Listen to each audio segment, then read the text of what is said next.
Good morning. It's me, Tim Dodd, the Everyday Astronaut. I think we got this figured out. You guys ready for this? Just had to reinstall some drivers quick and ready. The United States Air Force has been monitoring weather for us, and as you can see, some fog on your screen, some visibility issues, but that's not a constraint for launch today, so we are green on the range in terms of weather.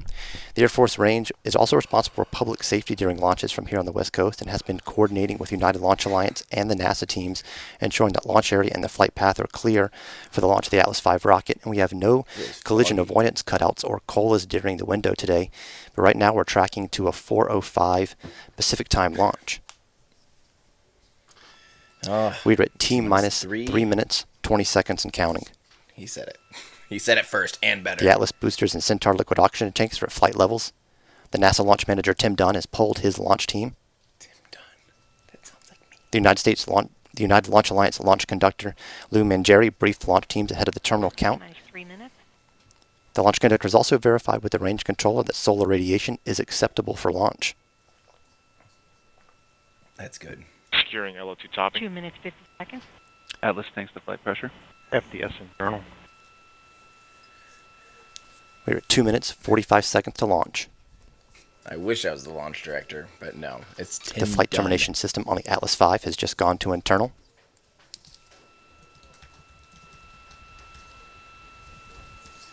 Oh, baby. Look at how foggy it is. That's my experience so far with Vandenberg is just fog. Might as well look at this, because that's about all you're going to see. I've only seen one launch at Vandenberg. I may see another here this month. We'll see. I might be able to make it out there for Iridium 6, but we'll see.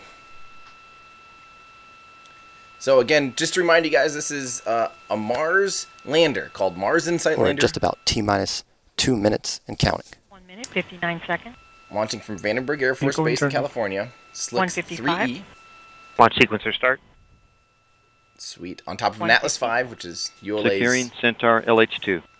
Securing Centaur LO2. Awesome. 140.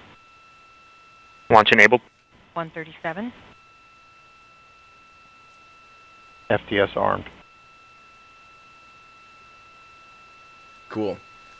FTS, flight termination system. They still aren't using the automatic AFTS. You're looking at a live I shot don't of the think. encapsulated spacecraft on top of the rocket at Space Launch Complex 3. LCU armed. FCS The count launch started. azimuth or flight path tonight will be in a southeastern direction, hugging the coast of Southern California and Mexico. 1 minute, 10. Vent valves locked. We're about 1 minute, 5 seconds away from launch. All right. T minus 1 minute. Rock, report range status. Rock, range is green. And we have just heard confirmation that the range is green. Awesome. Range is green. After launch, we'll be hearing the voice of United Launch Alliance's Marty Malinowski. He'll provide a status of the flight of the Atlas V and NASA's Insight. Minus 40 seconds. We are listening in to the Stabilize final step minutes 3. of the countdown. All right. Here we go, guys. This is it. Going to Mars, baby. Ooh. Minus 28 seconds. 25. Go status check. Go Atlas.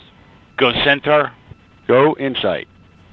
Yes. So Atlas, the booster, Centaur, the upper stage. And We're at Insight. T minus 15 seconds. Why don't they have the countdown clock up? Give me the countdown. 8, 7, 6, 5, 4, 3, 2, 0. And liftoff of the Atlas V, launching the first interplanetary mission from the West Coast. And NASA's Insight, the first outer space robotic explorer to study the interior of Mars. Go Atlas. Good. Go, baby. Pressures and RPMs. Expect fan disappointment. ULA's mighty Atlas V. The coolest thing is people in LA are going to see this rocket here in about 10 seconds already. So if you are in California, take a look. RD Look 180 west, continues most to look likely, good at if this you're in point LA. in the mission. Injector pressures, pump speeds.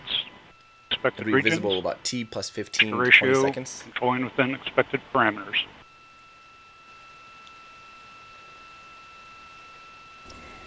The RD-180 engine providing 860,000 pounds of thrust. And remember, this has no body strap-on rates solid continue to rocket look good. boosters, as the Atlas often does. Doesn't need any. Yeah, this payload is All booster $830 systems look nominal at this million point. dollars. So it's vital that it goes well. Dang, this is a crazy Mach looking 1. shot right now. The rocket is now traveling faster than the speed of sound. Coming up, the Max rocket Q. will enter Body max rates Q. continue to look good. RD-180. This is the point where mechanical stress on the rocket reaches its peak because of the rocket's velocity and resistance created by Earth's atmosphere. So it Coming actually up on throttles the down a little throttle bit. down. Booster has throttled back, right on schedule. Signatures look good. Pump speeds, injector pressures continue to look Check right your in staging. band. Body rates Awesome. controlling down the Someone middle. in LA, they see it live. Current can see it at your altitude home in is LA. That's so 13 cool. miles. Downrange distance 7 miles. Current velocity 1,965 miles per hour. Keep going, baby. You got a ways to go. A long ways to go. Has to accelerate well beyond orbital velocity. He has to get into escape velocity trajectory. loop guidance has velocity, begun. which is up there. Like 25,000 The miles first an hour. part of the flight was pre-programmed Vehicles now trajectory. Now the rocket is giving itself feedback on its flight path. And Q alpha steering has begun. Body rates look good. Pump speeds, injector pressures, all within band. Look at this. This West Coast guy is a great camera tracker. Or gal. West Coast camera operator is phenomenal at tracking the camera. RCS pyro valve has been fired. System is now pressurizing flight level. Signatures look good.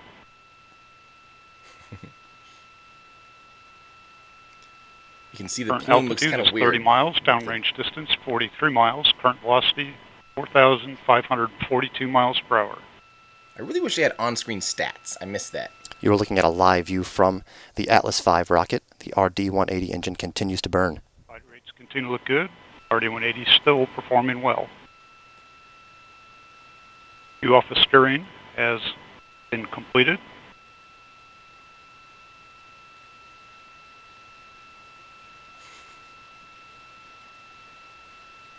The Atlas V costs 150, 200 million or so. It's kind of hard to... Booster is now 1/4 of its Cool. liftoff weight.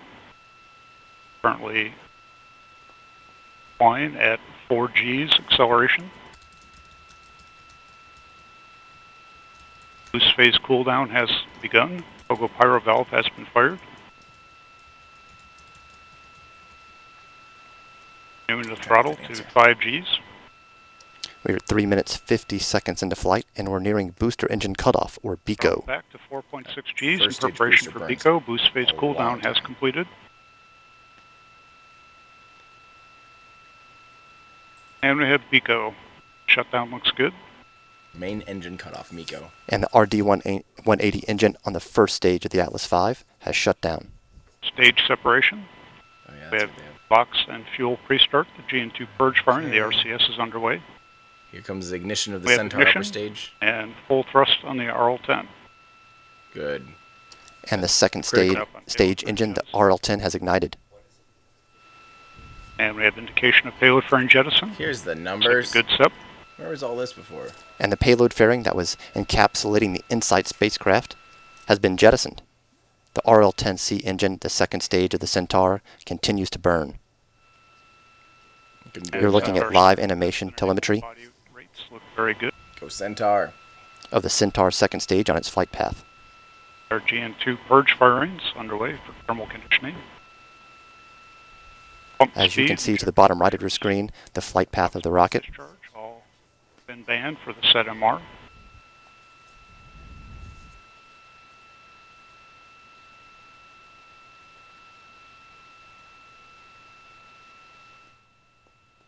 Finally, they turned that high-pitched squeal down. And Oh, Centaur there it has comes. gone to closed loop view control in a slightly fuel-rich mixture ratio correction.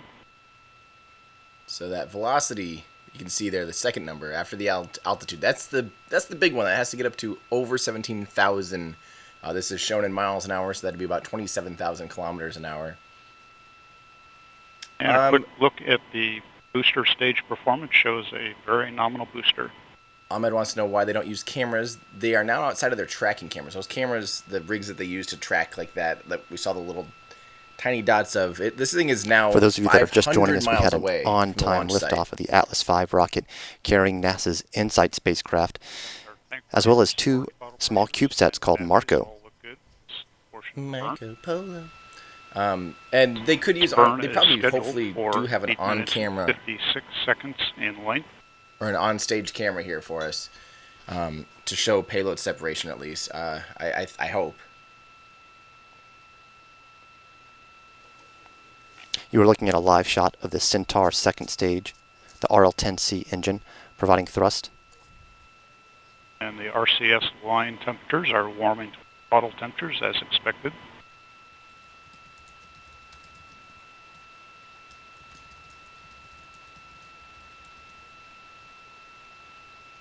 So if they were to keep tracking this with ground cameras, you'd have to have cameras all the way down the Baja Centaur now California controlling just slightly fuel rich. and all the way down South America. Just isn't cost efficient to continue tracking because again now we're 700 miles downrange, which is Chamber about pressures, LOX pump discharge, and fuel venturi 1,200 all within kilometers band. downrange already. So yeah, and remember it's only up 130 miles, 180 kilometers. We were at 7 minutes, 200 15 kilometers. seconds into the flight. InSight being taken to its trajectory. This will be the first of 2 burns of the second stage. All Centaur systems look very good at this portion of the burn. Up on the roll to optimize to Tidris East.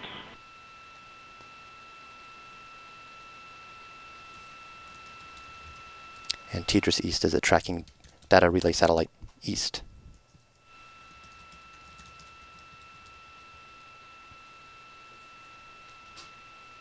There's where it is relative. So it's now just beyond the tip of the Baja California. And we're getting close here to second and they still call it MECO 1 and MECO 2 because it is the main engine of the upper stage. And the RL-10 again continues to But perform very well. most And, people consider this requesting a SECO. fuel-rich condition at this point in the burn. Chamber pressures, LOX pump discharge, and fuel venturi all parameter. RCS line temperatures have nearly achieved bottle temperatures. Maybe not. Maybe Continue Is- to see our is thermal this conditioning firings paused? on the RCS. because MECO should have been, or is that Tank active? pressures are Let me know stable. if you guys. Fire see. rates look good. Storage bottle levels are excellent. This is nearly a polar orbit because it took off from Vandenberg Air Force Base. So they're going as far easterly as they can without flying over land. That's the key, guys. You can't fly over populated areas in case there's something that goes wrong. Until you get up to a high We are enough just over velocity. 9 minutes into the flight of InSight. Yeah, why can't they use metric? I agree. At least show us both. Give us both. If it's one or the other, give us both. I want them. And Centaur PU is now controlling at a nominal MR. In response, looks good. Oh, that's right. They do call it BECO, booster engine cutoff. Thank you. Yeah, this is the first time they've ever launched. You continue to see interplanetary the from flight West path on the Coast. bottom right of your screen. Centaur is currently flying at an altitude of 136 miles. Downrange distance is 1,261 miles. Current velocity 14,066 miles per hour. This trajectory of the flight path will put the spacecraft and the Centaur in a park orbit before crossing the equator. It will go around the southern tip of South America. It will cross the southern edge of the Atlantic Ocean, come up over the Indian Ocean to the east of Africa, and cross over India. Continues to control near nominal. RL-10 performance is as expected for the SETMR.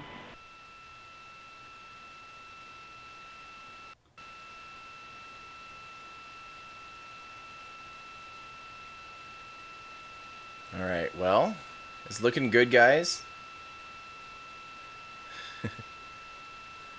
Centaur is currently at an altitude of 131 miles. Downrange distance 1,461 miles.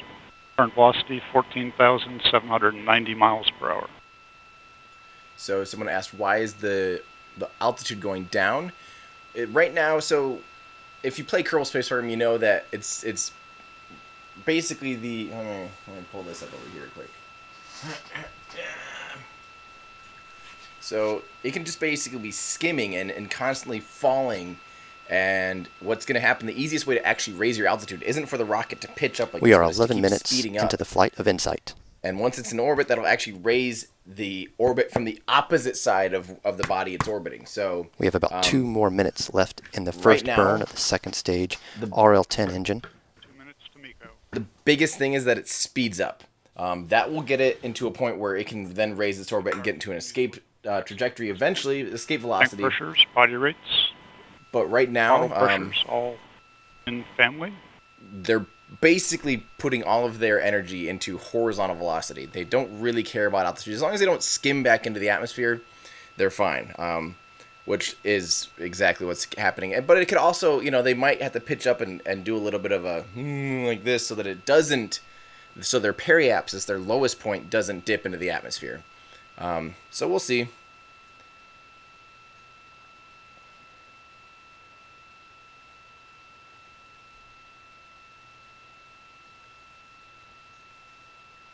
Well, hey, Pump 85 and your wife, Christine. Hey, thanks for joining me. We're coming up on about 1 minute left in the burn of the RL-10 of the second stage. 1 minute remains in this first burn. Centaur PU controlling near nominal. RL-10 chamber pressure, LOX pump discharge, and fuel venturi, all appropriate for the ZMR. So look, they're actually showing RCS us line temperatures look the good. perigee, their We'll lowest see point, thermal periapsis. conditioning firings.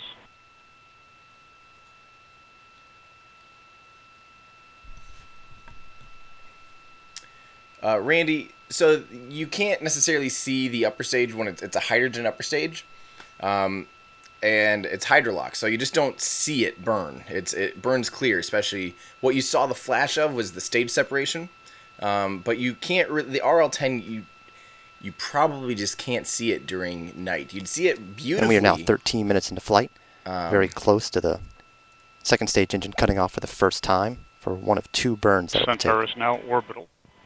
Centaur is now orbital, so their perigee altimeter is a little bit off, and they'll probably go main engine cut off 1. Now we here. have MECO. Engine shutdown looks good. We have 4S settling motors on.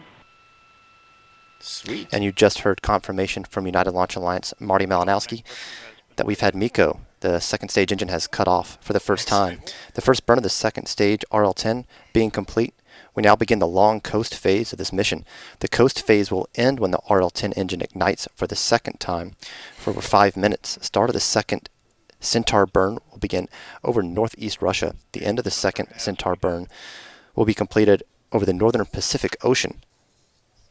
After the end of the second burn, we'll coast for about 9 minutes so that the Goldstone Deep Space Network is in view for the separation events of the InSight spacecraft and the 2 Marco spacecraft that are traveling along. And that will happen over northeastern Pacific Ocean off the coast of Oregon. So with the long coast phase underway, we'll now go back to Stephanie Martin. Stephanie? Thanks, Josh. All right, we'll listen to For these missions people to for a other little bit here. planets, the flight path has to be extremely precise to ensure the spacecraft lands or orbits in the correct direction. NASA's Amanda Griffin sat down with Callie Burke, the trajectory analyst for the InSight mission, to learn more about her work for today's mission. So Callie, tell us a little bit about your role for InSight. My role is the trajectory analyst here at the Launch Services Program. And so my job is to make sure that the rocket drops the spacecraft off at the right place and time in space. We have to consider these really complex journeys. You know, it's not just doing an equation once. The Jet Propulsion Lab, they do these things called pork chop plots. And so they consider many months they could launch and many months they could land on Mars. What's the weather conditions going to be like when they get there? We want to get communication during landing. So are the right satellites in place, or are we looking back at Earth at that time in the landing site? So there's all these considerations. And so we have 35 days we're looking at that we're launching, but only 1 day that we're going to land. We actually have a 2-hour window that we're able to do on each day. And so that's 25 opportunities. So there's 875 possible ones we analyzed. Wow. Yeah. So to launch from California, what's different? Here from Florida, we launch east safely, and we can go somewhat to the north and somewhat from the south. But from Vandenberg, if they launch east, they're flying over people, and so we don't want that. So we can launch to the southeast, as we are for InSight, and then we can continue going west and launch safely. So we've heard a lot about planetary protection. So what is that, and what is your team doing to try to help mitigate that in Mars? So we have somebody here at NASA who's called the Planetary Protection Officer, which after a 9-year-old applied, I now jokingly, it's the guardian of the galaxy. That's why he said he'd be great. But the Planetary Protection Officer looks to both protect Earth from any microbes we bring from space, and then we also consider Mars and Europa, where we think there might be life. We want to protect them from bringing Earth bugs and basically creating life somewhere as opposed to finding it. The spacecraft, which we plan to have land on Mars, has been very specially clean. There's a whole team, but we don't do that with the rocket. We actually aim the trajectory a little bit away from Mars. We don't aim it straight at Mars, so that we don't pollute Mars. Well, here's wishing you all nominal calls on launch day. Thank you. And a successful flight. Thanks, Callie. We are 17 minutes into the flight of NASA's InSight spacecraft on its way to Mars. Our own Tori McClendon is in the Remote Launch Control Center with Scott Messer, the United Launch Alliance Program Manager for NASA missions, to get an update on today's launch. Tori? Let's just get this update, and then I'm going to show you guys me visiting InSight. Thank you. So, Scott, 1 second. tell us how it's going so far. Well, so far, Tori, things are really good. It's a very nominal count, and it's a beautiful, beautiful launch. A little foggy out there, but everything is going well and right on track. All right. So, as we all know, United Launch Alliance is definitely no stranger to Mars missions. You've launched the Spirit and Opportunity and the Curiosity rovers. So, what is it like to now have sent InSight on its way to Mars? Yeah, so you're right. We're very excited. We've actually launched every Mars mission since 1960, so we've done a lot of them, and but this one is super exciting, obviously, because we first launched from the west coast of a planetary mission onto Mars, so it's very exciting. And anytime we go to Mars, it's very exciting for us to give our customer a great ride and create mission success so that the InSight mission can do what it needs to do when it gets to Mars. So, this has been a very busy year for you guys so far. Let's see, this is the 5th launch for United Launch Alliance so far in 2018. It's the 2nd NASA mission. All right, so what's up next for the team? So we've still got 2 more missions left to go. We've got the Parker Solar Probe mission going to the Sun, which launches in July, and then, of course, our last Delta II mission, which launches in September from out here in Vandenberg. So a busy year for us with 4 missions, and very excited. Oh, thank you very much. We're looking forward to the rest of the year and the rest of today. Thanks, Stephanie. Back to you. Okay, so here's the deal. Obviously, this is important stuff, but what we're going to do, since you guys are tuning in, I want to answer your questions and give you guys, opportunities that you wouldn't see elsewhere. So I think that's more important because we can watch this live stream anytime. Although obviously we want to be tuned in, so I'll stay tuned in. But what I wanted to show you guys too is I actually got to see InSight and check it out before it launched. So I want to run this for you guys real quick here. Give me 1 second. Let me answer those 2 questions really quick. Thank you, Polsky. Always enjoy watching your streams and videos. Keep up the good work. You always make great content. That saying these NASA broadcasts remind me of the good old 90s. They could use a little refresh. I think some of the new space companies definitely stepped the game up in live broadcasting. But that being said, this is still a really exciting mission. Really exciting. I'm really excited about Mars InSight. Thank you, Johan, for watching my new show. We'll show a little clip from that here real quick. Will I be streaming the Block 5? Of course I will, Chris, and thank you for saying hi, and thanks for your tip. All right, here we go. A dolphin in our Discord wants to know if he can watch this video without getting spoiled. This might be mild spoiler. No, we'll cut it before the big spoiler alert. But here we go, guys. I want to show you guys. I did get up and close and personal in the clean room with Mars InSight for my show Spacing Out that just aired yesterday. I'm the host of a new show. It's on Facebook Watch, which is Facebook's original programming, just like YouTube Red, Hulu, Netflix, how they produce their own content. The show airs on Facebook. It's free to watch. You don't have to log in if you don't want to. You can watch for free. and facebook.com/spacingouteverydayastronaut. Let me just show you a clip, and I'll give you guys this little teaser here. So here we go. Hey, it's me, Tim. I'm going to be taking you guys somewhere really official, where unfortunately my well-worn spacesuit isn't allowed. Fun fact, you need explicit permission to use NASA's logo. Yeah, we didn't know that either, which is why my shirt is blurry. Anyway, I have been granted special access to see the Mars InSight lander, which is scheduled to take off for the Red Planet on May 5th, 2018. But NASA doesn't want any of my invasive alien microbes anywhere near the hardware going to Mars. So I need to wear this super cool, super sterile outfit. Probably don't want any of me going to Mars. I'll see you on the other side. And go through this air shower to shake off any loose biology, so I can be in the same room with NASA's latest Martian research robot. I'm standing next to some Mars hardware. That's right.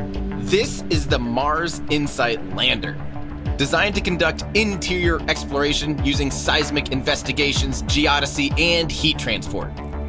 This baby's designed to study the red planet's deep interior. InSight's instruments will monitor seismic activity, track temperature to understand how much heat is flowing from beneath the planet's surface, and gauge how much the planet wobbles as it revolves around the sun, giving us a better understanding of what makes up the Martian interior. And I get to be in the clean room as it gets finalized for launch. I know it doesn't look like it, but this is about the most excited I've ever been in my entire life. I can't move around a lot because I might stir up some extra particles in the air, and that might contaminate the spacecraft, and that's something I don't want to do, and they can't let me do either. This is both amazing and terrifying. Now you see why they wouldn't let me wear my spacesuit, which, by the way, has never been washed. Keeping an eye on me are scientists Tim Lin and Bruce Bannert. That's Bannert, not that Hulk guy, Banner. Still, I don't think I want to see this guy angry. Everything has to go right. You're taking a spacecraft that's coming in at about 12,500 miles per hour, Mars relative, and it's going to touch down about 5 miles per hour. Decelerating from 12,500 miles per hour to 5. Even the Incredible Hulk would have a hard time with that. Which makes the odds of pulling off a successful Mars mission 50%, maybe a little bit above 50 now. 50%? That's a coin flip with a lot riding on it. Which brings me back to the point. So, no more spoilers for you guys. So again, you can watch that for free. There's a link in the description. I was really excited about that whole filming experience. It was crazy. We shot 5 episodes. So if you're on Facebook, you can follow the page and watch all the episodes for free when they come out. You'll get notified when they come out. It was a lot of fun working with an actual crew. This is the same production company that did like Modern Marvels and a ton of like murder shows. So they were really excited to not do a murder mystery show. The crew is like actually excited. They're like, yes, finally, we're not doing murder mysteries. So it was a lot of fun. But yeah, we are waiting for the coast period to get over here for Mars InSight, which it has to go around Antarctica, and it's going to do its injection burn up at the North Pole.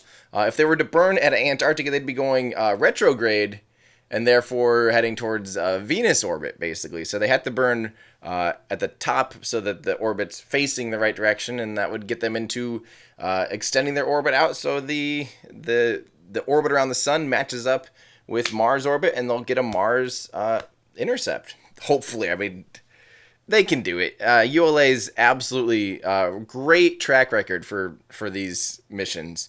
ULA is awesome for this stuff. Well, hello, good morning, Jackie Boy. Jackie Boy's friends, question mark. Yes, hello, Jackie Boy. Great question, Jackie Boy's friends. Yes. So, and in our Discord channel, Adolphin wants to know if it's 1 episode per week. We are actually timing them with spaceflight events. So each episode comes out kind of randomly, if you will. So you'll just kind of have to stay logged in or you have to really tune in because I can't tell you the exact dates. But if you also make sure you're following me on Twitter, I will be tweeting every time we air one or about to air one as well. or Instagram or wherever. If you search Everyday Astronaut, yeah, you'll find me. So people always want to know why my stream is laggy. Let me first make sure actually that it's not, that it is all the way caught up. But the big thing is, obviously, we're restreaming, so it means it has to stream to my house, go through whatever, a couple hundred milliseconds of delay, and then get restreamed, which is normally about a 10 to 15 second delay on top of that. So normally, if you're to watch it at your house, there's a 15-second delay or so, maybe 20 seconds round trip. That's why. It's just rebroadcasting. If you can't wait those 20 seconds, I understand. You can find this live stream at NASA. I'm going to listen in here. I think they're still just doing kind of their pre-programmed stuff. So I'm just going to keep talking to you guys. I want to answer you guys' questions. Do they calculate the fairing deployment right when the aerodynamics and the weight work together so it gets the most delta V? Specifically with the Atlas V, it actually... let's see here real quick. The Atlas V honestly doesn't... They deploy their fairings very late in the game. They deploy... especially when it's a 5-meter fairing, the 5-meter fairing is actually attached to the first stage, and I always thought they should just kind of deploy that well before the second stage, well before booster separation, and it seems like they kind of wait a little bit, but they end up timing it when I don't exactly know. They're well outside of the atmosphere when they do deploy the fairing, and same with the Falcon 9 deploys its fairing around 3 minutes or so. Even though it will have been outside of the atmosphere, most of the discernible atmosphere for about a minute and a half already. So the fairing stays on for a while. I honestly don't know what exact conditions they then will be like, hey, it's time to go ahead and deploy the fairing. I'm not sure. But they obviously have a reason for when they do it. Falcon 9 models in the background, someone's asking. Those, you can find the link in the description. Those are buzzspacemodels.com. Yeah. Why not go to Mars? That's a great question. Also, Jackie Boy. Hi, and I don't have Jacob here to sing Jackie Boy's Friends. Otherwise, I'd Ow, I just smashed my desk. Otherwise, I'd gladly sing Jackie Boy's Friends for you. You know what I'm going to do? I'm going to switch these guys around. Yeah. Any other questions, guys? Let's keep this up. We got lots of cool questions. Why did the upper stage reduce its altitude from 130 to 100 and then circularize? So, again, like I said, they really want to make sure that the stage is putting in as much horizontal velocity as it can. Altitude, actually, really, you want your altitude to be as low as possible without skimming the atmosphere, basically. You actually get, it's a little bit more energy efficient than, say, you were to have a higher, say they were double the orbit. It's actually a little bit slower, the further away you get, then the bigger your orbit, the slower your initial velocity is. So they do want the lowest point to be 100 miles was where they parked the orbit. That's 40, what is that, or 38 miles above the Kármán line, but you're above enough of the atmosphere that no big deal. But you do want it to be low, and so the first stage kind of gets it up, lofts it up high enough. Then the second stage is primarily doing that horizontal injection. It doesn't worry too much about vertical. Again, you can kind of do that in Kerbal Space Program. If you have say you have a really weak upper stage engine, sometimes you have to loft it higher than you normally would, and it'll just kind of sink as it finishes off its velocity. So, man, it is a busy morning because they're doing the Dragon release right now. The Dragon was SpaceX's Dragon capsule for CRS was at 15 already, I think. Yeah, 12, 13, 14 or 15. I already forgot. I'm losing absolute track of it. But yeah, that's splashing down today in the Pacific. That's awesome. In our Discord channel, Andre with an I at the end. You almost think that SpaceX overdoes it sometimes with people cheering in the background. I can say that those people are just that excited. I still have not been to Mission Control yet during a launch. I've obviously been to SpaceX headquarters a few times, but not during a launch. But the people there are just excited. This is their hardware, They get excited to see it all perform well. You can tell though they're not faking their enthusiasm, because later in the game, when some of the enthusiasm dies down, they're just like, "Yay, we did it for the 50th time! Huzzah!"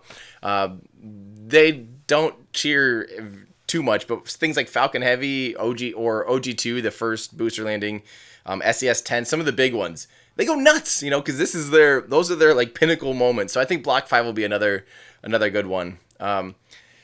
Awesome question, Sim Value. Is the rover protected from meteors on the trip? Not really. It's pretty well exposed to the elements. It does have a shell, an arrow shell that is on the backside of it, as well as the heat shield. And that's good enough for little micrometeors and things. But but yeah, that's about all it's got. I'm gonna listen in here quick and see what they say.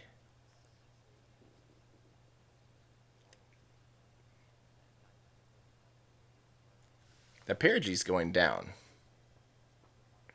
which is interesting.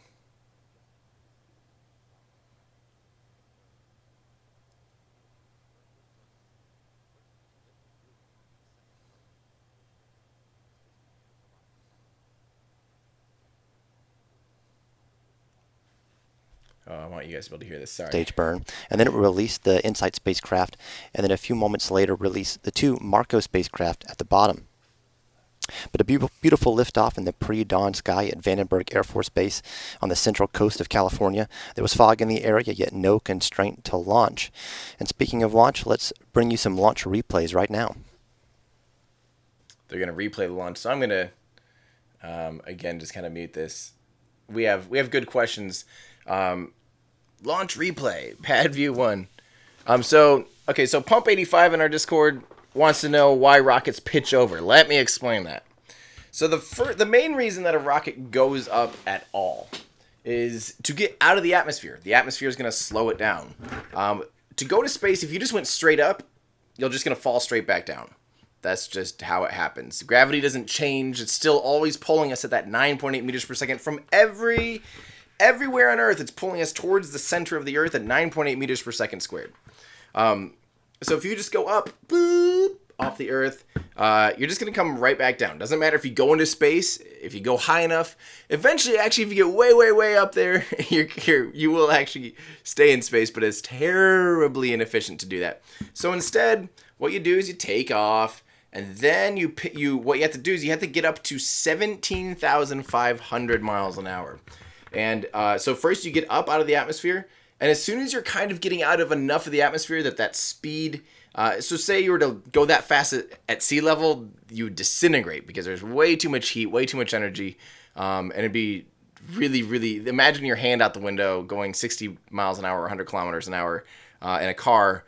Now imagine doing that at 10 times faster than a normal bullet, and yeah, you're going to picture how much energy there is. So they get out of the atmosphere, but then as soon as they're kind of getting out of the atmosphere, they slowly pitch over so that they can inject enough velocity sideways that they're going sideways at the same speed as Earth is pulling them back down. So it basically ends up so it's constantly falling, and that's all orbit is just falling in circles, basically, over and over and over for eternity.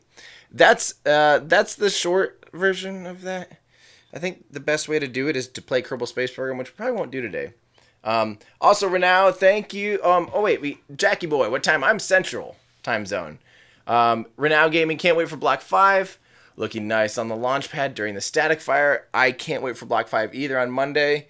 That's going to be a big one. That's going to be another one of those game-changing moments where this will prove kind of everything that's been happening for SpaceX. This is no longer them just trying to land. This is no longer them just trying to reuse. I'm listening into this real quick. 2 Marco spacecraft. Oh, they're just reiterating all that stuff. Great question. Could you explain how this rover lands on Mars? Absolutely. It has 3 little landing gear. It has, I think it's 6 thrusters on the outside. So basically, it's either 6 or 8, but they're in pairs. And what it does, so first it will re-enter using the heat shield. That'll bleed off about 10, it'll get it down to 10% of its initial velocity. So from about 12,500 miles an hour or 12,000, so about 20,000 kilometers an hour. It'll bleed off that velocity down to about 1,200 miles an hour or 2,000 kilometers an hour just using the heat shield. And that's an ablative heat shield that will take the heat, dissipate, and will slow it down. And that's its first initial aero brake and slow down. At that point, it then pulls a drogue chute. That drogue chute will be out for a bit, and then it'll pull a main chute. That main chute, those chutes in combination will slow it down another 10, down to about 10% of that velocity. So we're getting down to around 100 miles an hour or 160 kilometers an hour. And then at that point, eventually it detaches from the shell and the parachutes, and it will fall. And this is crazy. This is the part that I would just be absolutely crapping my pants, because now it's traveled however many millions of miles after almost a 6-month transit, basically. After all that, and then you have to just detach it and let it fall, and then hope that those thrusters fire up. And again, they're in pairs, so they are redundant. So say one of them would go out. It's basically kind of using like the quadcopter, the PIDs, the kind of the input, and a gyroscope to make sure it's level and everything. It has an altimeter and a radar. And then it lands on thrusters, and it lands just on these 3 little landing legs. No big deal. This is actually the same thing. This exact lander is basically, not this exact one, but this exact system, I guess, for better or worse, already landed on Mars with the Phoenix lander. So this is basically that same hardware, same exact style of landing. They nailed it the first time, so hopefully they nail it this time. Do I think SpaceX will immediately go for landing with the interplanetary trajectory or orbit Mars versus the BFR? It's very, very, very efficient to aero capture on Mars. So that's saying, so say you just got your orbit out to Mars's orbit, and if you were to try to get into orbit of Mars without touching the Mars atmosphere, you're going to burn a lot of fuel. Use up a lot of your delta V, your change in velocity, in order to get into Mars orbit. Instead, you can skim down into the atmosphere. Even though Mars's atmosphere is only about 1% that of Earth, you can dip into that atmosphere and have it bleed off a lot of your energy. And that's what pretty much, I can't imagine a scenario where there's just mountains of extra fuel and mountains of extra delta V to be able to just, we'll just slow ourselves down on our own without the help of the atmosphere. So I can't personally imagine a scenario where that happens.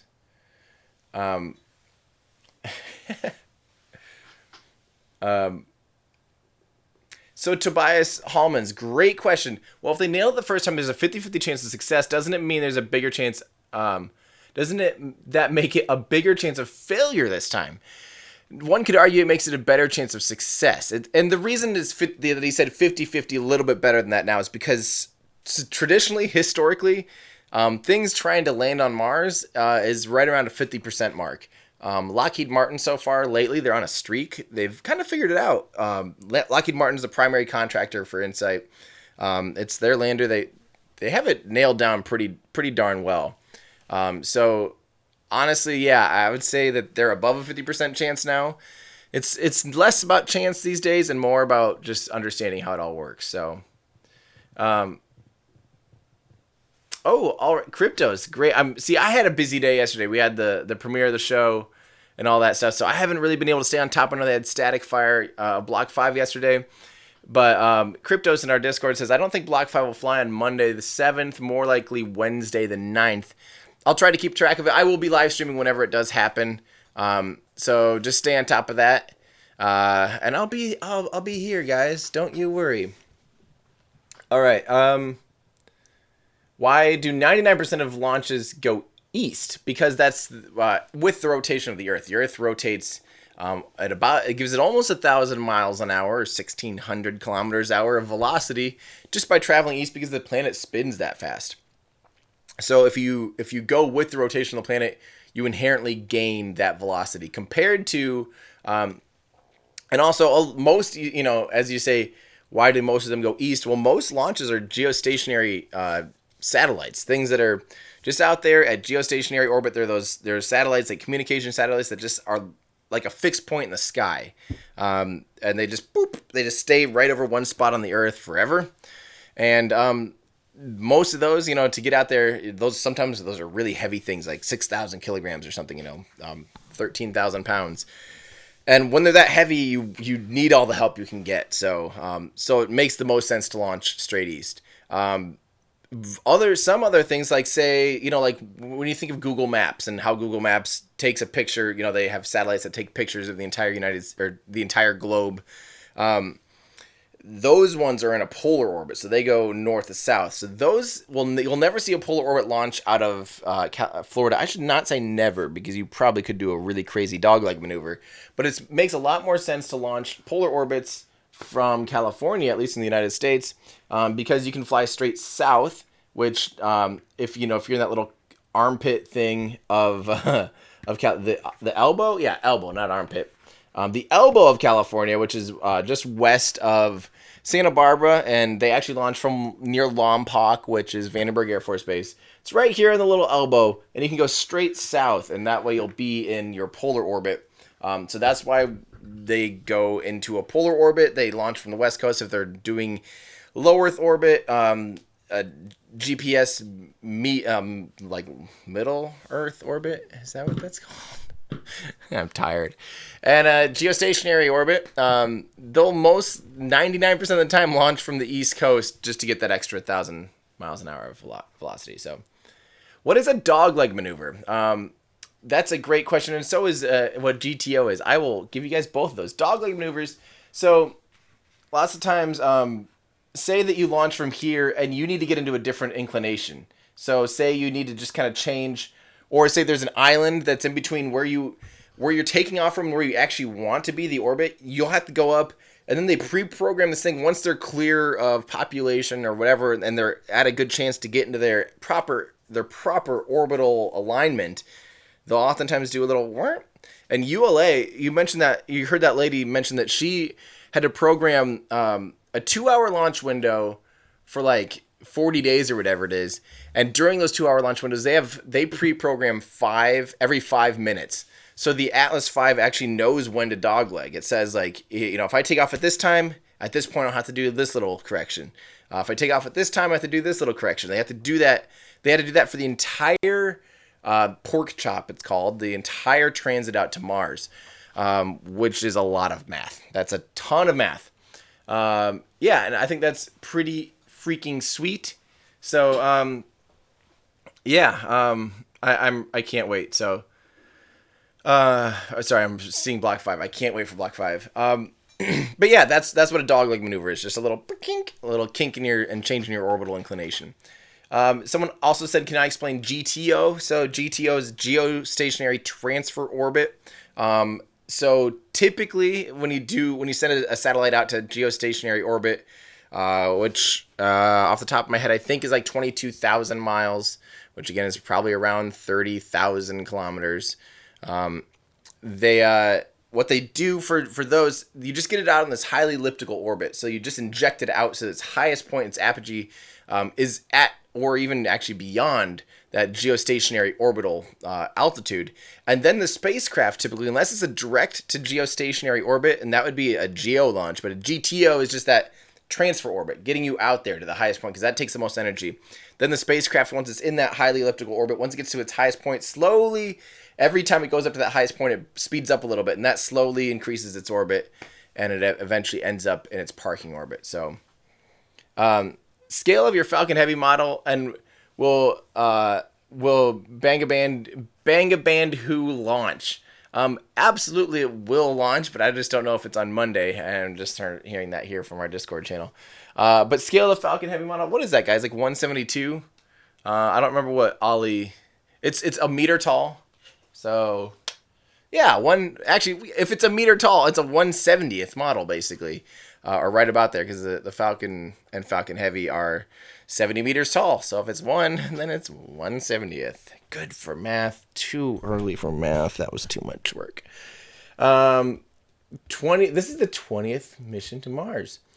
How do they prevent against resonance by takeoff? Sound suppression. That's one of the big reasons you see rainbirds and water deluge systems on the launch pad. So you'll actually see a bunch of water get poured to absorb a lot of the energy. That helps with a lot of those acoustic resonance. I actually have an episode about that in Spacing Out. You guys need to check out when that airs. I think that's actually the next one airing, and I think that'll happen relatively soon, in the next week and a half or so. Yeah. All right. Let's see. Let me know if you guys have any other questions. I like that. That's a good comment. Hover Prince. I just put my hair up. I'm a boy with long hair. That has everything to do with Mars. Oh, we got people from Germany and Switzerland. Lompoc is pronounced Lompoc. I did not know that. That's what happens when I have never tried hearing someone local pronounce it. Lompoc, huh? Thank you for the correction. That's awesome. All right.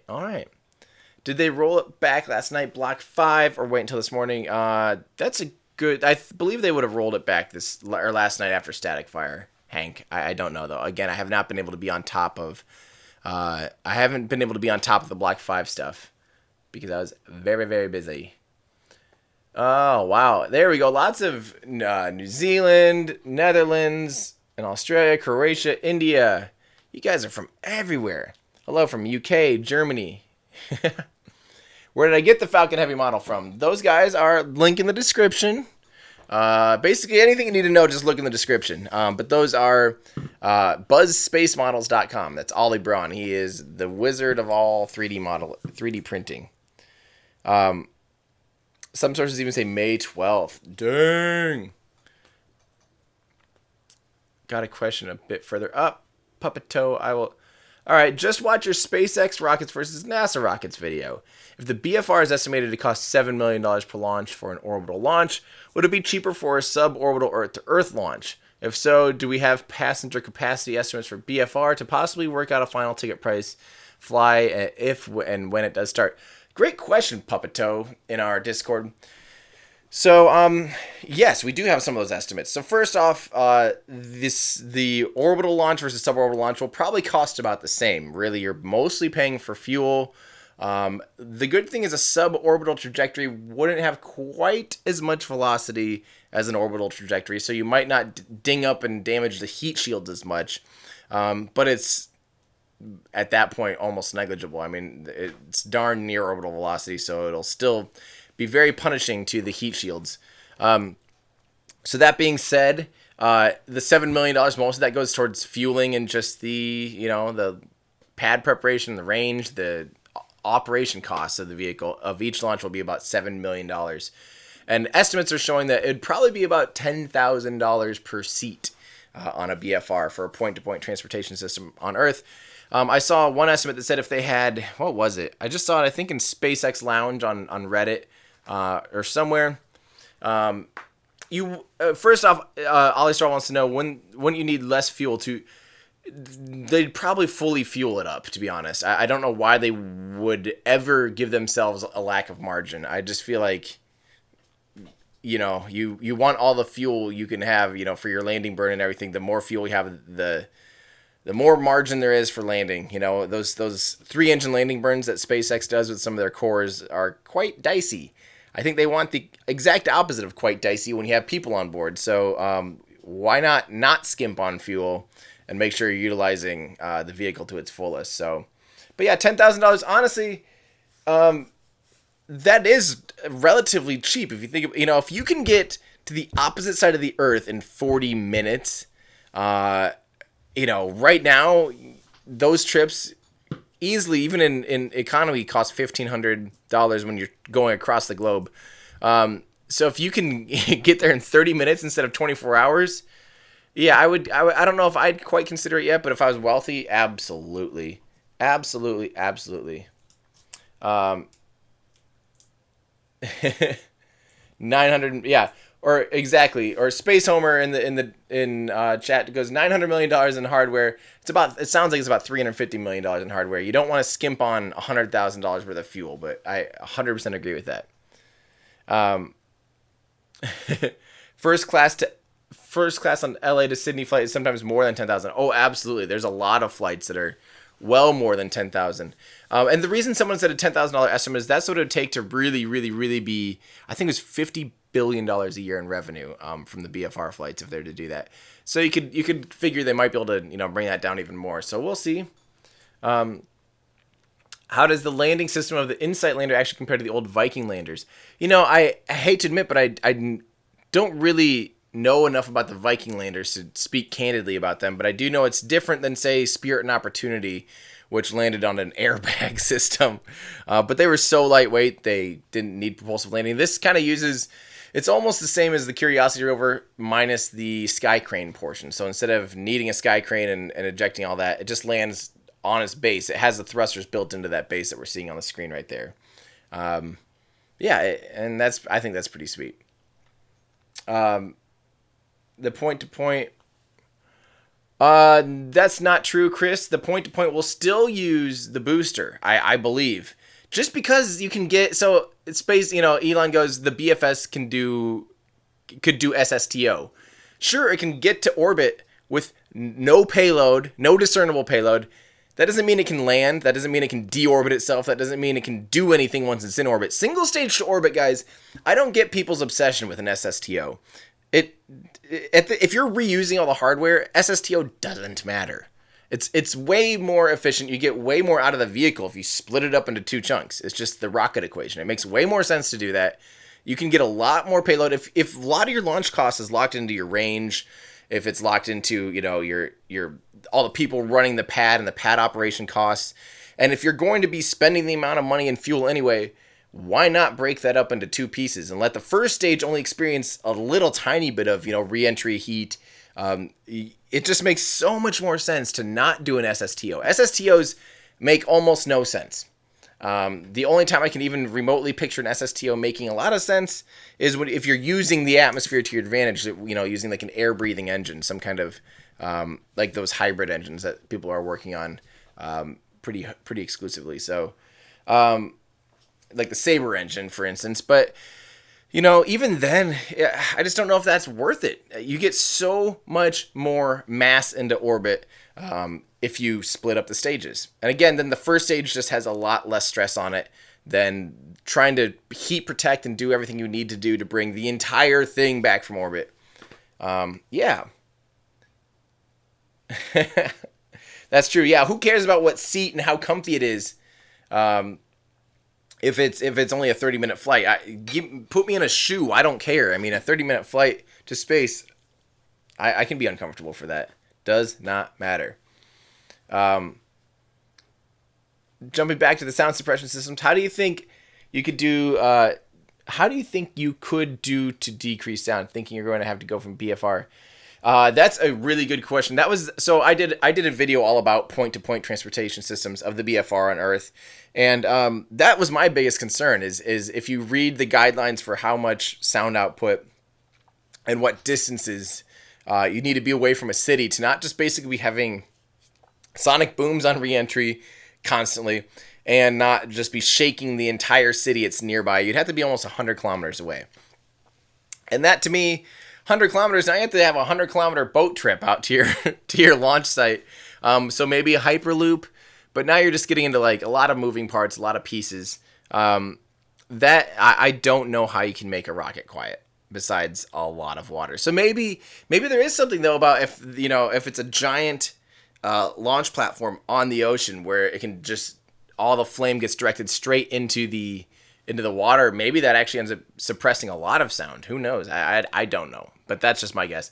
And also, again, remember, guys, I did release a video yesterday and one like on Sunday, so it's been a twofer for me about NASA versus SpaceX, and I mostly did that video to help clear up the debate that it is NASA versus SpaceX. The first video explicitly talks a lot about their kind of their relationship, their history, their future. It talks a lot about, you know, how they operate together and how NASA hires SpaceX. The second one did compare their rockets, and that's where a lot of the criticism of NASA comes in, specifically with the BF or the SLS rocket. But yeah, make sure you check those videos out. It'll give you a really good rundown on all that stuff. But start with the first one, and then go to the second one. Sorry. Oh, man. I would have loved to fly in the Concorde. Oh, Renau, thank you. Aside from science experiments, how similar is Mars 2020 to Curiosity? From pictures, they look similar. It's actually Mars 2020. I'm glad I reread that because I was going to answer how Insight is nothing like Curiosity. So the chassis is basically the same. And it's going to be using the same sky crane system. So Mars 2020 rover is literally the exact same concept basically as Curiosity. It just has new exciting hardware. One of the things that's going to be drilling core samples into Mars and picking them up. And oddly enough, leaving them on the surface to be picked up at a later time. I think that's novel. That's nice. But to me, it's like, wait, but if we get to Mars, like, isn't drilling the core one of the easier things? Like, if you're doing I get that probably doing a return mission, the first one's a core sample return mission, will be some kind of small launcher, but you still have to get like a probe, a robot to go out and pick up that core, place it on your sample return little mini rocket, and then launch that back to the, back to Earth. So I just feel like the core sampling thing to me, although it would be of value, I guess. Sorry, I'm like thinking out loud right now. If, say 2020 Mars rover goes and spends years finding all these different geological sites, and combing over and getting these really cool core samples, plopping them down, and then if they can just take this little robot later on and go and pick up all those core samples and send them back to a return ship, that's pretty cool. But it just really seems like that's not saving us that much work because the robot still has to retrace those steps, and then, I don't know. Who knows? But yeah, that's something that Mars 2020 will be doing. That's pretty cool. But basically, yeah. Wait, Papatio, surprisingly smooth. Oh, I just read this. You got to fly on the Concorde as a kid. Oh man. Paint me jealous. Officially paint me jealous. Let's see. Why aren't the flaps of Blue Origin? Why aren't there flaps of Blue Origin to reduce velocity bigger? That's kind of like saying why. Like if it works, it works. The bigger you make a flap like that, the more the bigger your hydraulic needs to be. The more your control surfaces, all that stuff, it adds a lot of weight. So anytime you just want the bare minimum, you want it to do its job and perform what it needs to do. I'm actually surprised it needs the air brakes. The Falcon 9 does not use any drag brakes at all on their boosters when they come into land. So it is actually surprising to me that there are air brakes on the little Blue Origin New Shepard booster. They're as big as they need to be and not any bigger. I'm just gonna keep this guys going because I am curious. It looks like I'm just waiting. I'll probably cover this up until the injection burn. I'm so tired. I'm ready to go to bed. Why do air brakes not shear off when landing? Well, again, if they're designed right, they won't shear off because they're engineered to be strong enough to be able to handle that. And it's not like they all of a sudden just hit the atmosphere straight on. The atmosphere slowly, the force increases linear or somewhat on a curve, so it's not like all of a sudden it goes just a brick wall hitting these air flaps and they get sheared off. They'll slowly get more and more and more pressure, and as that pressure increases, obviously it reduces the velocity as well of the vehicle. But yeah, that again, it's kind of like why not make it bigger? Why are they small? They don't shear off because they're designed to not shear off. I guess I don't really know how to answer that other than it won't shear off. That's why. Yeah, someone is asking about sun-synchronous orbits a lot. I've seen that a few times. To be honest, that's one of those things I don't quite understand yet myself either. I believe it's a polar orbit that basically is always facing or always relative to the sun. And maybe not even a polar orbit. No, maybe it is always a polar orbit. I don't actually quite understand sun-synchronous orbits. Otherwise, I would gladly explain that to you a little bit better. I'm happy to know... yes, Adam. You want to know what sun-synchronous orbits are. I'll gladly tell you guys when I don't know something. I don't know enough about sun-synchronous orbits to explain it very well. There you go. What about... So, yeah, speaking of air-breathing engines, what do you think of ESA's air-breathing ion engine concept? I think that is awesome. Again, utilizing things like the small trace amounts of oxygen in an atmosphere, even in space, even when you're in low Earth orbit, there's quite a bit, very relative.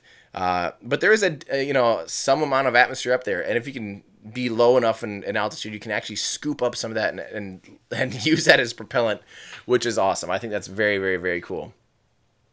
It's like a geostationary orbit, but always facing the sun. I don't quite get that. No, I do have 2 different colored eyes for those asking. There you go. Heterochromatic. You can see it in my videos probably. So our orbit's intended to monitor various parts of the Earth all in the exact sun illumination.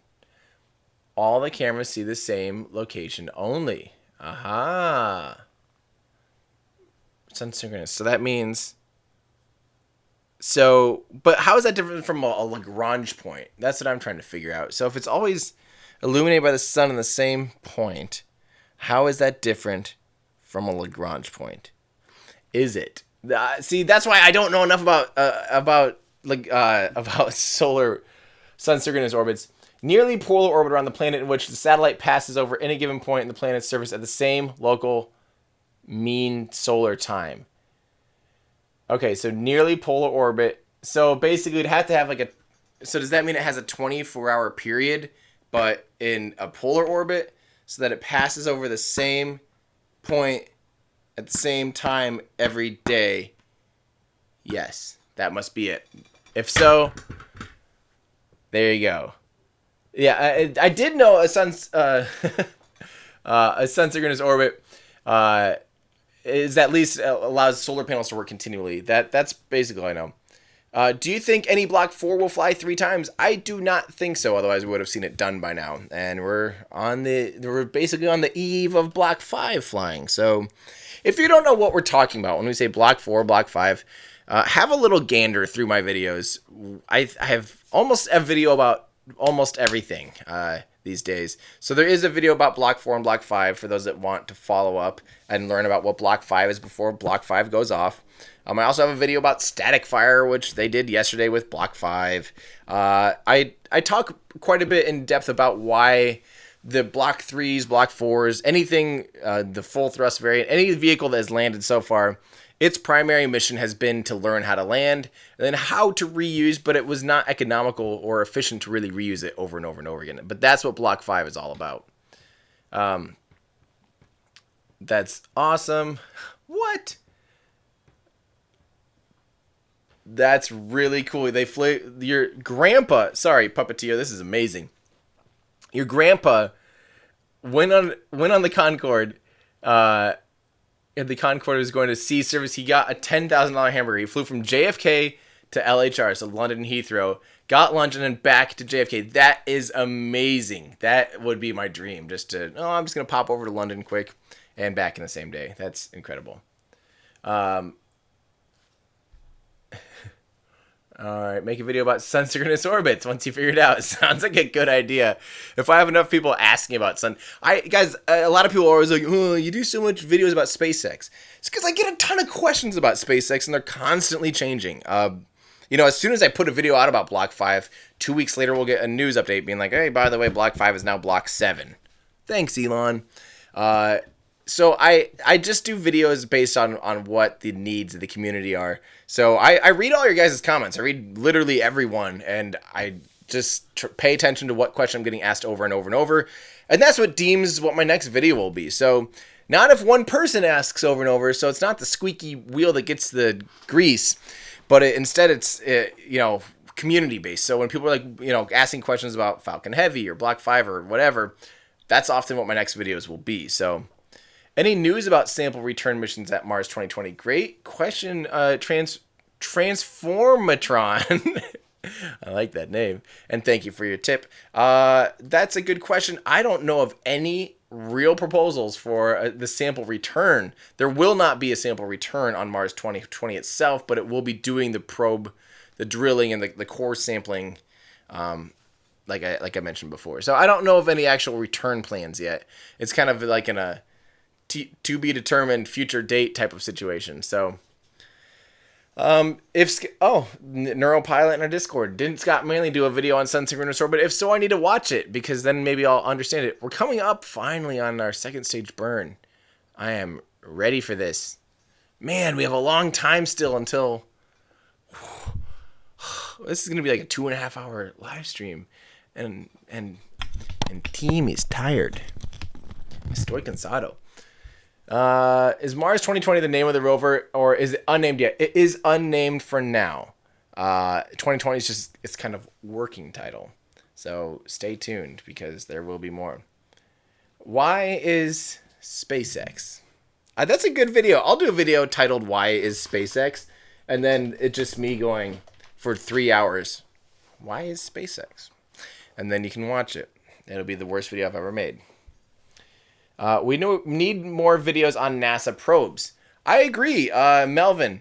Unfortunately, most people don't agree. I did a really in-depth video about the Dragonfly mission, a really cool NASA probe proposed to go out to Titan. To me, it's amazing. It's one of my favorite videos. I worked with Fraser Cain. Fraser Cain's the publisher of Universe Today. He has a really cool YouTube channel as well. And he took on I did Caesar the Dragon, or I did Dragonfly. What did I do? I did Dragonfly the Titan probe. He did Caesar the sample return comet mission. And we compared those two different vehicles. I was a proponent of Dragonfly, which is the drone that could fly around on Titan, and he covered Caesar. I love that video. That video has about the fewest views of any video. No one cares, which sucks because I want to talk about that kind of stuff. To me, that's the science, and that's where we actually are learning is from that stuff. But yeah, I if there's more demand and if people ask continually about a certain mission, I would love to do more videos about that. But for now, I'm mostly just doing videos based on demand. You're actually the first person that said that. And Jackie Boy, hey, you're back. Let's play some KSP until it's time to watch this stream again. That was pretty fun. Where is SpaceX? SpaceX? We have a lot. Who is SpaceX? You guys. If you actually are needing your basics on SpaceX, who, what, where, when, why, how, I do have Complete Guide to SpaceX Part 1 and 2. Maybe someday I'll get to Part 3, their live stream launches. And you know what I'm probably going to do? I'm probably not going to title it Part 3 or anything like that. I'm just going to explain, like, SpaceX launch timeline. And then, in parentheses, Complete Guide to SpaceX Part 3. Because no one follows those things. So, yeah, that's a great idea. Videos about other countries' space agencies. Absolutely, Fortifly, and thank you for your tip. That's a really good question. Yeah, I need to cover other space agencies. I really want to do, a deep rundown on Roscosmos and on the Russian Space Agency. I really also want... China is kind of hard to figure out a little bit for me. I also want to do ISRO, India's space agency. There's a lot to do here, folks. I've got... Maybe I'll do an overall, I cover NASA and SpaceX, a lot of U.S. programs a lot. Maybe I'll just do, what are the other guys up to? And just kind of give everyone an introduction. And then from there, we'll see what people are most excited about. Well, Jackie Boy, thank you for that tip. Has InSight been launched already? Yes, it has. It launched about an hour ago. Yes, I can make a video about ESA. So, again, I love ESA. Hey. Yeah, of course. ESA actually gets lumped into a lot of things that NASA does because a lot of times they partner together to do missions. Yeah, so I'll do ESA as well. So let me know what you guys want. I'll pay attention. It has launched. Orbital ATK is a private company, so it's unfortunately not. Oh yeah, Australia. We can do their space agency, but it just started, so it doesn't really have that much. They say space is hard. It appears space vlogging is hard as well. It is. It's mostly just hard to keep up with what you guys want.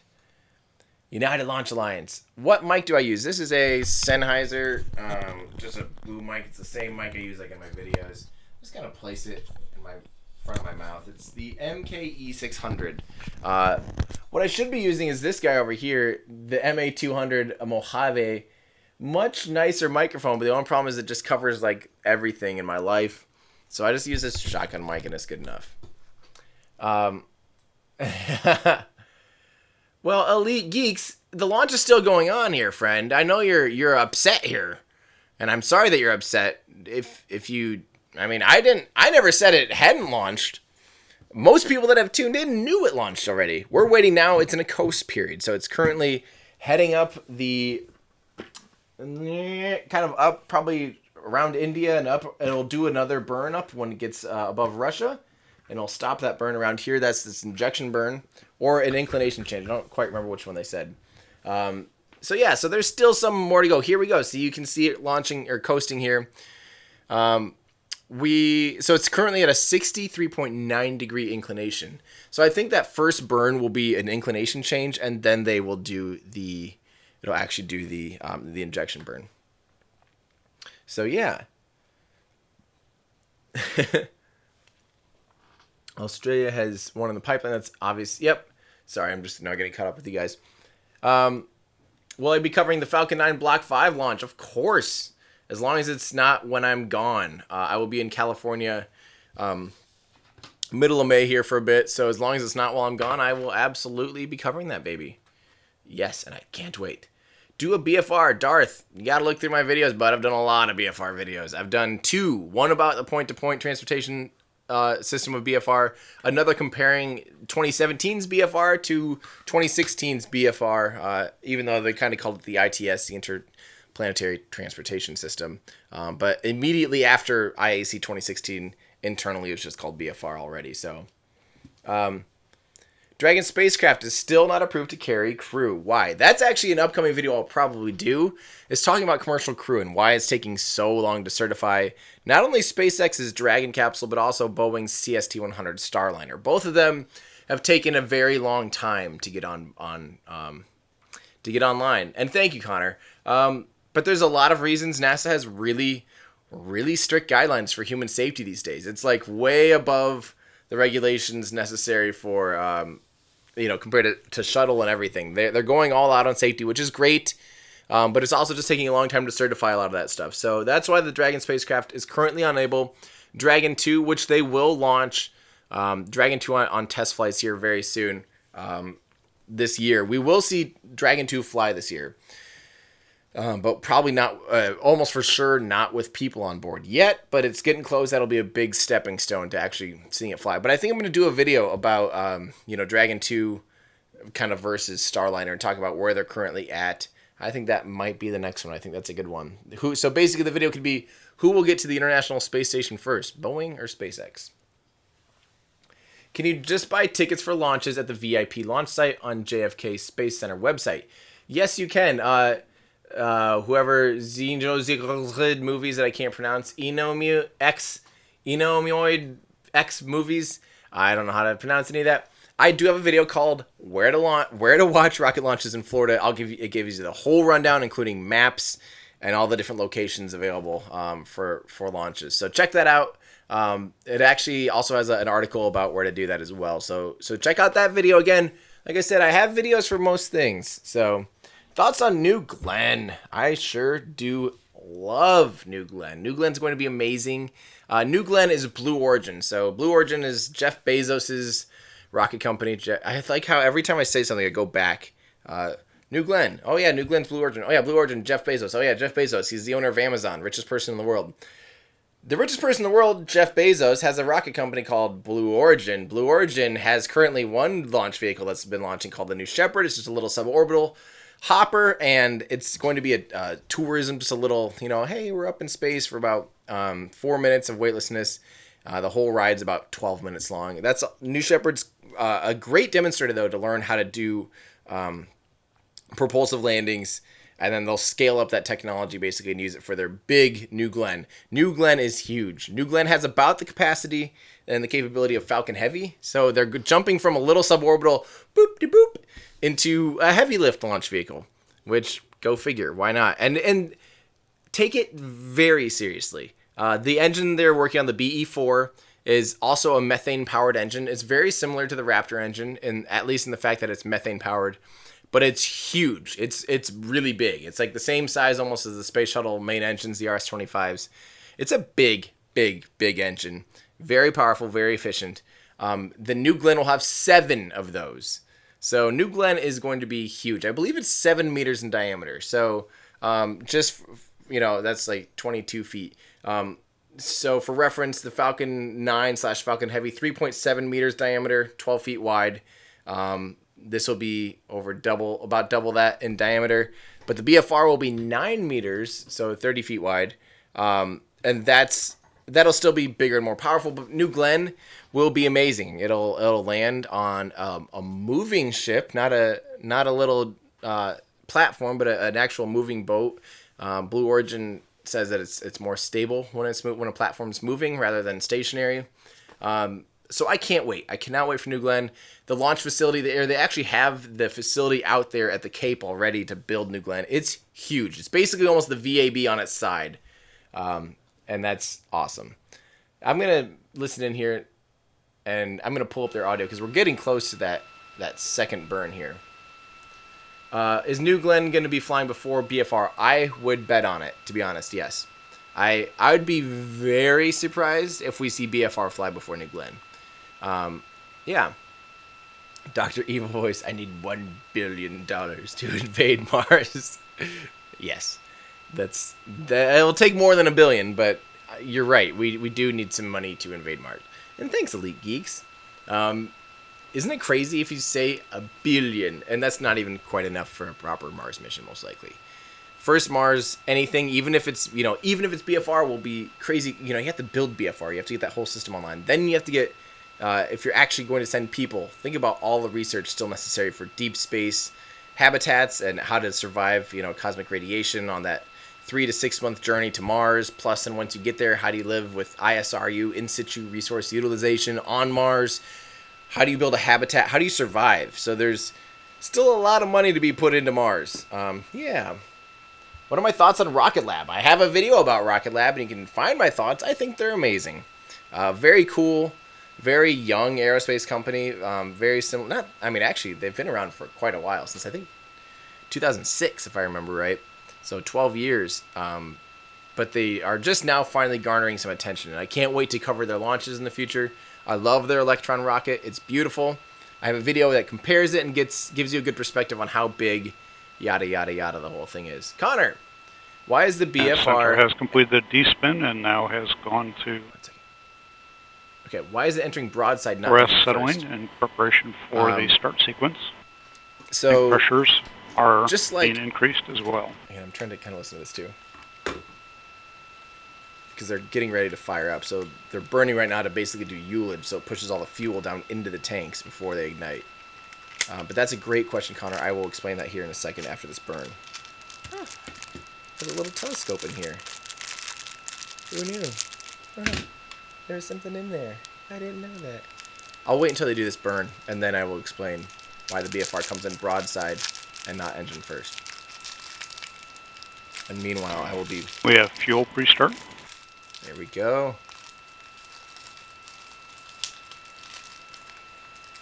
Pre-start and hopefully full-blown ignition. Box pre-start. Box pre-start. So they're just spinning them through the turbo pumps.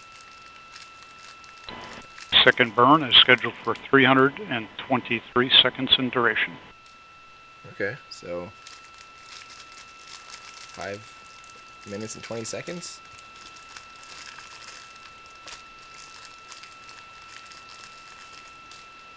I will be hosting its business time for Rocket Lab, absolutely. We have ignition There we and go. full thrust on the RL-10. Good. We need ignition and full thrust on the RL-10. These are important things. Why are there... And we had ignition of the second stage at 1 minute 19 seconds into flight. Vehicle body rates look very good for start transient. Tank pressures are being increased. Looking good. This is important. We have to do 2 more burns out of this engine. Centaur PU is controlling oxidizer rich. Chamber pressure, LOX pump discharge, fuel venturi all look good for the set MR. CS line temperatures all look good.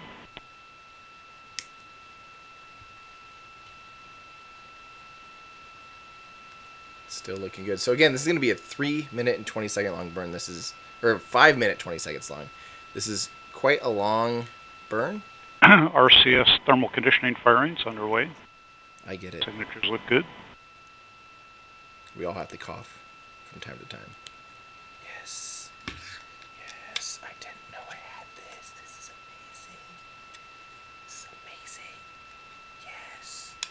After completing the second burn, there'll be a 9-minute coast phase, at which time we'll separate the InSight spacecraft. Wait. Oh, this is the full-blown ejection burn, isn't it? Our all-10 engine performance continues to look very good. Body rates are stable. I don't think I realized this View is is an working ejection its burn. way up. A nominal mixed ratio.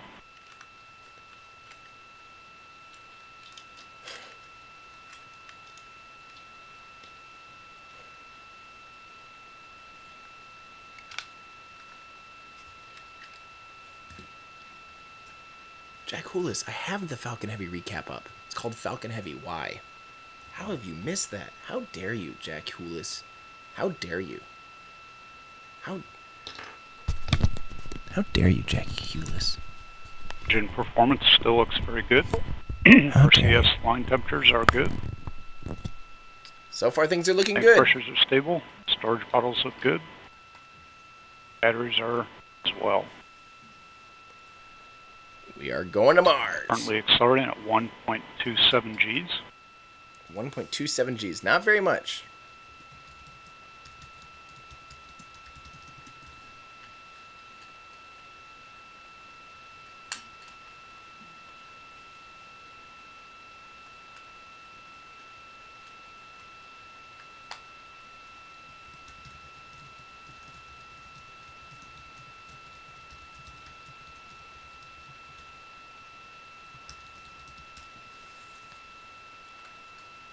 Knock off Kerbal.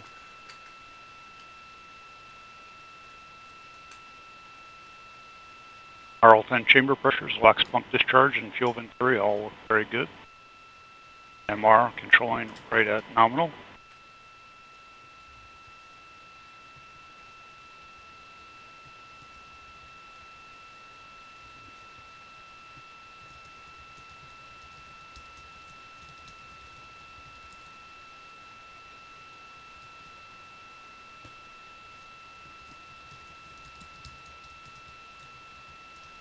I really wish the graphics on the screen were a little higher resolution. It's hard to read that stuff. Is a Centaur booster going to Mars with the probe, or what happens once? So the probe will detach, and the Centaur upper stage will kind of pull away from it. But it's basically going out towards Mars too. But they make sure it All doesn't systems continue to look hit very Mars. good throughout the burn. They purposefully miss it, and then the probe itself will also have to kind of Just about 1 minute remains. change to its trajectory. Eco 2. And don't worry, Connor. I'll try to answer your question now, but I'm just nervous that there's not going to be a break. The reason the BFR will come in broadside surface area, heat shield on one side of the BFR. You want to utilize as much of that surface area as possible to scrub off as much velocity as possible. So basically just cut off the wings of the space Mixed shuttle. ratio is controlling at nominal. There's still a lot of surface area. Looks good. The BFR will be doing something similar, so that will slow it down. If you come in engine first, re-entry heat is crazy, gets crazy hot. I believe it. Don't quote me on this, but I believe it would probably melt the engines. I'm almost positive it would at least melt the things behind the nozzles. If you came in engines first from orbital velocity. Remember, orbital velocity is almost 64 times more heat on re-entry than a suborbital velocity would. Coming up on MECO momentarily. All right, here we go. This is 1 what will hour, let us know if 24 it's minutes, actually 17 seconds into flight. properly Approaching going to We Mars. have second MECO. stage, engine cutting off. Shutdown looks good. We've gone to Shutdown 4S looks good. settling.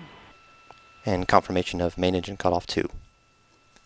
We now See those begin a numbers? 9-minute coast Center phase fuel tank is being before vented down. spacecraft separation. Center Sweet. has begun to reorient to the spacecraft separation attitude. So now they're just kind of orienting it for spacecraft. So then they'll deploy the Mars InSight lander from the top of the Centaur upper stage. Connor, did that answer your question? Steph, 100% melt the engines. That's kind of what I assumed. The apogee is infinite. That's yes. at least on Earth. It As I stated earlier, there's a officially- 9-minute coast between the MECO 2 and the InSight spacecraft separation. Yes, they can move the webcam down here. Centaur's still reorienting the spacecraft separation attitude at this point. Sebastian, I believe Block 5 will be a few more days. Did I hear about Firefly Aerospace? Absolutely. And thanks. I'm glad you checked out Spacing Out. Thank you. I do believe Firefly's Centaur has awesome. begun 50% 4S duty cycle settling. But they've had some up and downs though. Let's put it that way. They've basically gone bankrupt a time or two, but they do have an Aerospike cluster engine, which is really, really, really cool. I think Firefly is awesome. Once I know for sure they will survive and actually be able to fly soon, then I'll definitely do a video about Firefly, because I do like Firefly, but they've been touch and go here for a while.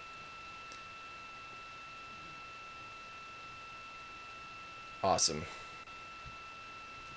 Thanks, Loopy. When is the next Falcon Heavy? To be honest, I'd be surprised if Falcon Heavy flies again in 2018. Just putting that out there for expectations. If I'm wrong, I would love to be wrong.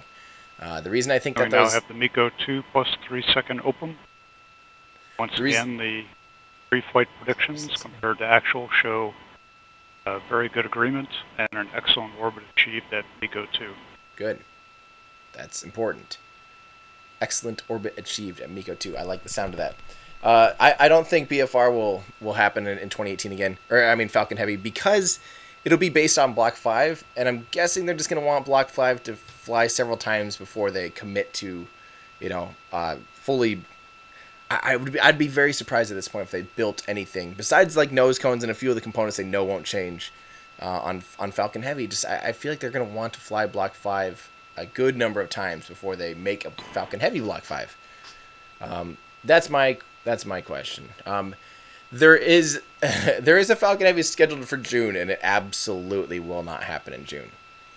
I believe officially it's been delayed till September, which at this point to me means we'd be very lucky if it happens this year. Centaur has completed its turn to the spacecraft separation attitude. Just trying to be realistic with you guys. We've been through this enough to know, you can't always plan on it happening when you want it to, so.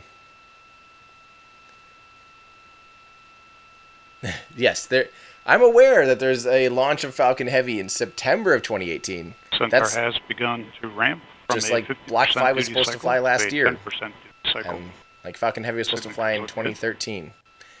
You just got to be patient with these things, especially block changes. Once they get a block change done. And from the Mission Director Center, we're in about a 9-minute coast phase before spacecraft separation. And I'm joined right now by Bruce Bannard of NASA's Jet Propulsion Laboratory. And Bruce, can you tell me a little bit about the InSight mission and what your role is with this?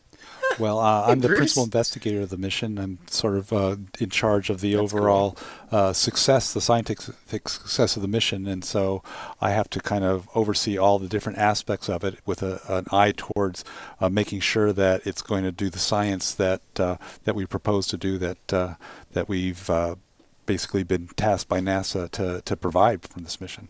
And what is the primary science objective for the InSight? Well, the InSight is going to go to Mars to look beneath the surface and make the first map of the inside of Mars. We're going to delineate the thickness of the crust, the size of the core, the internal composition, and use those measurements to inform our models of planetary formation, planetary differentiation, and how the planets, the rocky planets, start out, and perhaps understand why some planets take a path that becomes a habitable planet like the Earth, and others take a path that becomes not habitable, like, say, Venus or Mars. So we're going to learn about, by studying Mars, we can also learn about our own home planet. That's exactly what we're trying to do. Yes. And so, how long does it take for the spacecraft to get to the surface of Mars? Well, we have about a 6.5-month cruise from here, and then once we get to Mars, when we enter the atmosphere of Mars, from there it takes about 6.5 minutes to get to the bottom of the atmosphere and land on the surface. So it's they're both 6.5, but there's a little bit difference in the scale there. And how long will InSight be doing its science on the surface of Mars? Well, we plan to take about the We've got some first 2 or questions 3 about months. the launch, and I'd rather answer the questions about the launch because I feel like that's kind of my thing. Yes, it has launched. For those of you just now tuning in, good morning or good evening or afternoon, wherever you are. It launched about an hour and a half ago now. It's completely successful. It launched on top of an Atlas V, which is ULA, United Launch Alliance's Atlas V rocket. It launched in the baby configuration, so a 401, which is a 4-meter fairing, so the smaller of the two fairings, 0 strap-on solid rocket boosters, and just the single-engine upper stage, which we're seeing right now, the Centaur upper stage with a single RL-10 engine. Yeah, so it's on its way to Mars. It already did the TMI, the trans-Martian injection. It is going to Mars. I'm really excited. You can see it. Look at that. It's flying. That's Alaska there. Hey, Alaska. What happens if the CubeSats fail? Honestly, nothing really. The CubeSats are really cool, but I don't think they actually are necessary. So they are radio relays, which would be great. And I think they'd also be able to do some radio relay during the 7 minutes of terror that otherwise would be impossible. So kind of during the Martian entry, sorry, not re-entry. But I don't recall exactly. I don't think they are not necessary, not mission critical. Kind of a bonus. Why do the spin? A lot of times they'll put spacecraft, especially like this, where it's coasting into a spin. So that one side of it's a rotisserie spin, basically. Think of it as one side getting hot, the other side being cold. That way it just kind of all evenly cools off and heats up and not just getting cooked on one side. Yeah, Andrew, I can tell. That's the joke in the show.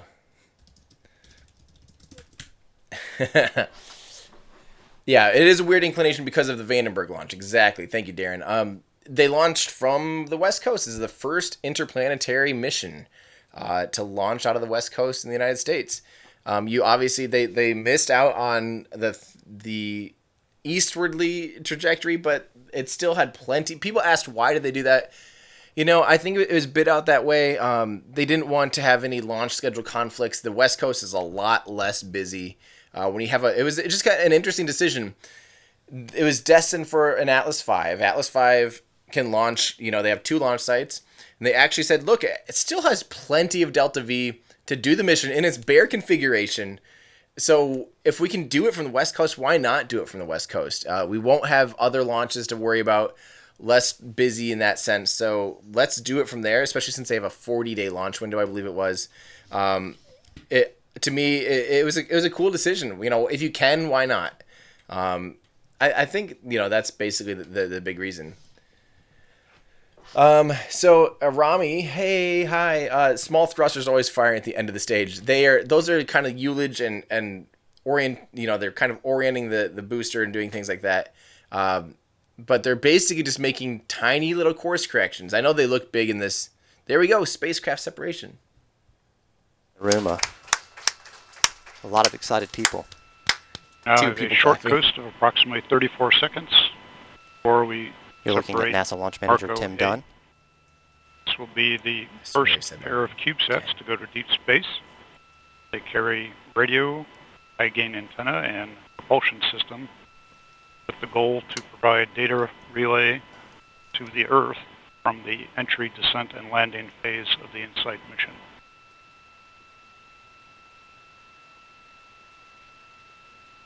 Sweet. And just moments away from the first of 2 CubeSats to deploy. And we have the first Marco A spacecraft separation. Centaur is now spinning up. First half, the 180-degree turn.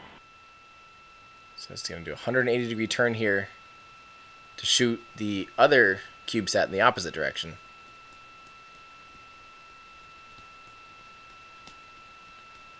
I haven't ever thought about a video on Sansa. I don't even know what that is. But sure, maybe. Centaur has completed the turn. Now in an attitude hold for spacecraft separation. And we have indication of Marco B being deployed. Yay!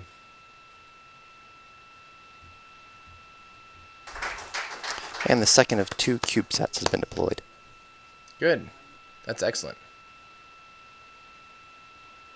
Why is the BFR entering broadside? Already read that, Connor. I don't know why it looks like Centaur has begun the custom CCAM turn. Sweet.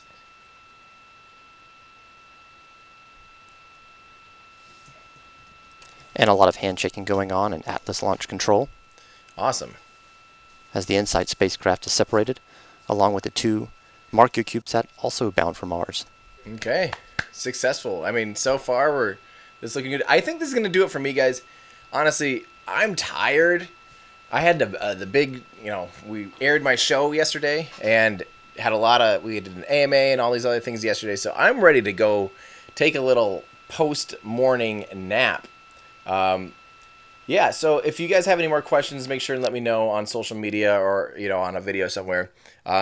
Make sure and check out, I did post 2 videos this week. So there's the NASA versus SpaceX, and it's really to clear up how it's not necessarily NASA versus SpaceX. NASA, as we know just now, just did an amazing mission to Mars. InSight's amazing. It's going to study the core of the planet, help us learn more about, it's another analog to study so we know more about our own geology, honestly. Really exciting. Congrats to NASA, JPL, Lockheed Martin, ULA, and the Atlas V. Great mission so far, guys. Great success. I'm really excited. But yeah, make sure and tune in. I'll be covering the next launch for sure. Will be Block 5 of Falcon 9, so stay tuned for that. And hopefully I'll try to get another video or 2 out before I'm gone for a week, but then just plan on there being a bunch of videos from now on. I'm back at it full time, guys. So thank you guys for tuning in, and a big, huge thanks to my Patreon supporters and our exclusive Discord channel. So thanks to you people. You helped me out this morning, especially during the technical errors. So thank you. If you guys want to help support what I do, go to patreon.com/everydayastronaut. That's what keeps me going and helps me be able to pursue these videos and topics that you guys want to hear about. So let me know what you want me to cover, and I'll put it on the list. I've got a pretty long list. I'm happy to always take suggestions. I feed off those. So thank you guys. I will stream the landing. It'll be in November. I will absolutely. That's going to be a huge one. Although I really want to let them be excited for their mission. They put a lot of work into this. So yeah. So thank you guys. And again, make sure you're subscribed and paying attention to the videos. Show your friends if you guys have questions about stuff. And make sure you check out my new show on Facebook called Spacing Out. Again, the first episode is about this mission. It's about Mars Insight. So if you just type in Spacing Out Everyday Astronaut, you'll find it. You don't have to be on Facebook to watch it. You just have to click on the link. And you can watch for free. Good night. Good morning. So confused. Thank you, Elite Geeks. Thank you very much. And thank you guys all for helping out and for being patient with me as I had to troubleshoot and figure out sound, as it seems like that's always my problem. But thank you guys for tuning in. That's going to do it for me. I'm Tim Dodd, the Everyday Astronaut, bringing space down to Earth for everyday people. Goodbye, everybody. Have a good day.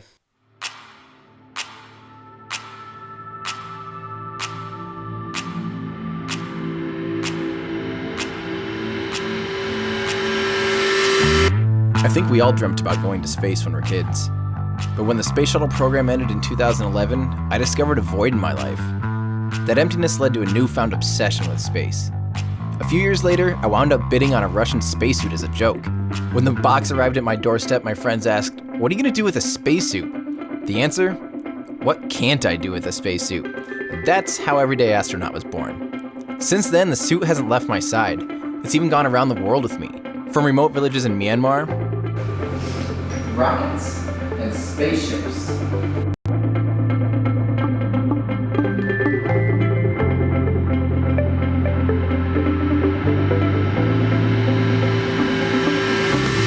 to beautiful fields in Norway. I'm fighting a cow to get a picture right now. Here I am on vacation in the beautiful Norway with my beautiful boyfriend. I even proposed to my wife in the suit at Machu Picchu in Peru. These days I work with leaders in the space industry to create fun and inspirational content. I've even been invited to different NASA facilities across the country, all for the sake of sharing my excitement with the world. Hey there, it's me, Tim Dodd, the Everyday Astronaut. Now, I'm not sure if you're aware, but NASA is doing some incredible things. This is church for us space nerds. This is where Gene Kranz was sitting when people first went up. This is with permission. I still don't know how. I love that I'm standing on something that says urine bags. This thing's gonna fly like a cat in heat. Whatever that means. That dog's gonna have a sore throat by the end of the day, I'll tell you that. Especially once he tries to explain to his friends that he just saw an astronaut flying majestically through the sky for an hour. This thing has officially become the bane of my existence.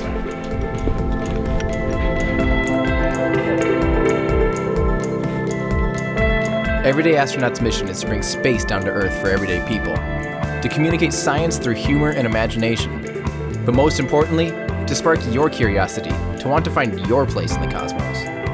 Join my adventures as I seek to find out why exploring space is important, inspiring, and quite frankly, really, really neat. Show your support by visiting patreon.com/everydayastronaut.